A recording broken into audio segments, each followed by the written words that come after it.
এখন বাজে সকাল 7টা। আমরা দীঘার জন্য বেরিয়ে পড়েছি।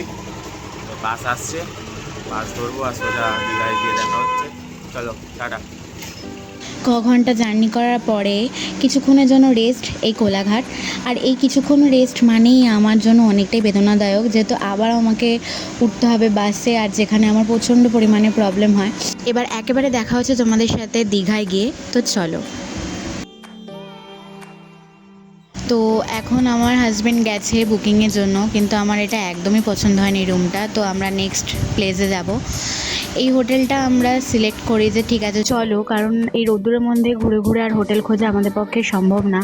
কারণ এই হোটেলটাও আমার পছন্দ হয়নি। তো ওইসব কথা বাদ দিয়ে চলে এলাম লাঞ্চ করতে, কারণ ভীষণ খিদে পেয়ে গেছিলো আর একদম এক্সপিরিয়েন্স খুবই খারাপ ছিল। আর এই এক্সপিরিয়েন্স বাদ দিয়ে আমরা চলে এলাম সুন্দর অনুভূতি পেতে সমুদ্রের ধারে, ওল্ড দীঘা।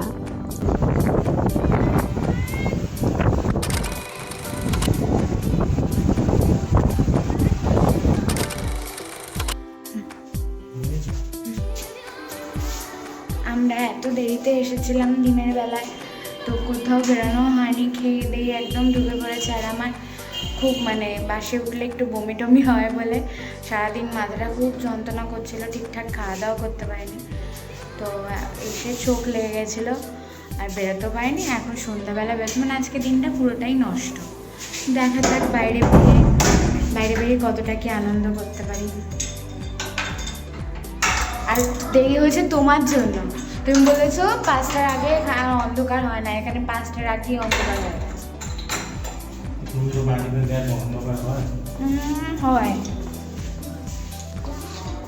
ওয়েদারটা যেহেতু একটু খারাপ ছিল সেই জন্য একটু হলেও অন্ধকার হয়ে এসেছিলো, বাট আমরা এই দিনটাকে কখনোই নষ্ট করতে পারি না। মনটা আমাদের একটু প্রথম খারাপ লাগছিল, কিন্তু নষ্ট কে করে, চলো সবাই কি স্নান করতে নামো। আমি তোমাকে আকাশ সমান ভালোবাসি। সমুদ্রের যত ঢেউ ততখানি ভালোবাসি। এই পৃথিবীকে যতখানি ভালোবাসা ঘিরে আছে,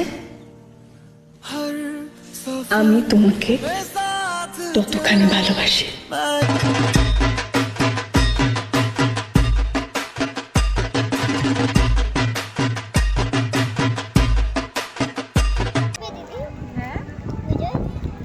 পুজো তো হ্যাঁ, পুজোতেই তো থাকবো, পুজোতেই তো এলাম। কোথায়?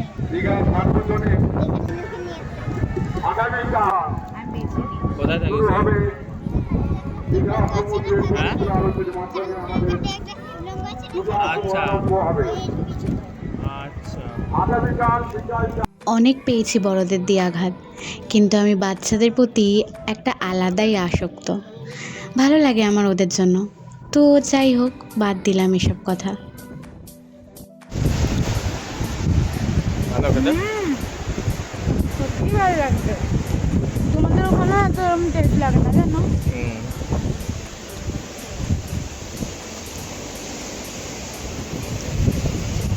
আমরা হাঁটতে হাঁটতে চলে গেছিলাম নিউ দীঘাতে। আর নিউ দীঘাতে এসবের যা যা ইচ্ছা হচ্ছে আমরা খেয়েছি।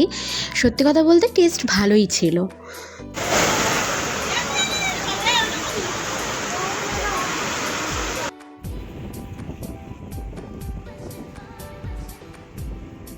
গুড মর্নিং সবাইকে। আমরা যেহেতু এসেছিলাম পুজোর সময় দীঘায়, হ্যাঁ ঠিকই শুনছো, পুজোর সময়তে এসেছিলাম। যেহেতু তোমরা প্যান্ডেল দেখি বুঝে গেছো। কি করব বলো, কিছুটা তো নিজেদেরকেও টাইম কাটাতে হবে না। এত ভিড়ের মাঝখানে না নিজেদেরকেই হারিয়ে ফেলছিলাম, তার জন্য একটু সময় কাটাতে এসেছি। আর এত সুন্দর মুহূর্তটা কেউ ছেড়ে দেয়? তো আজকের ভিডিওটা আমার এত অবধি, দেখা হচ্ছে পরের ভিডিওতে।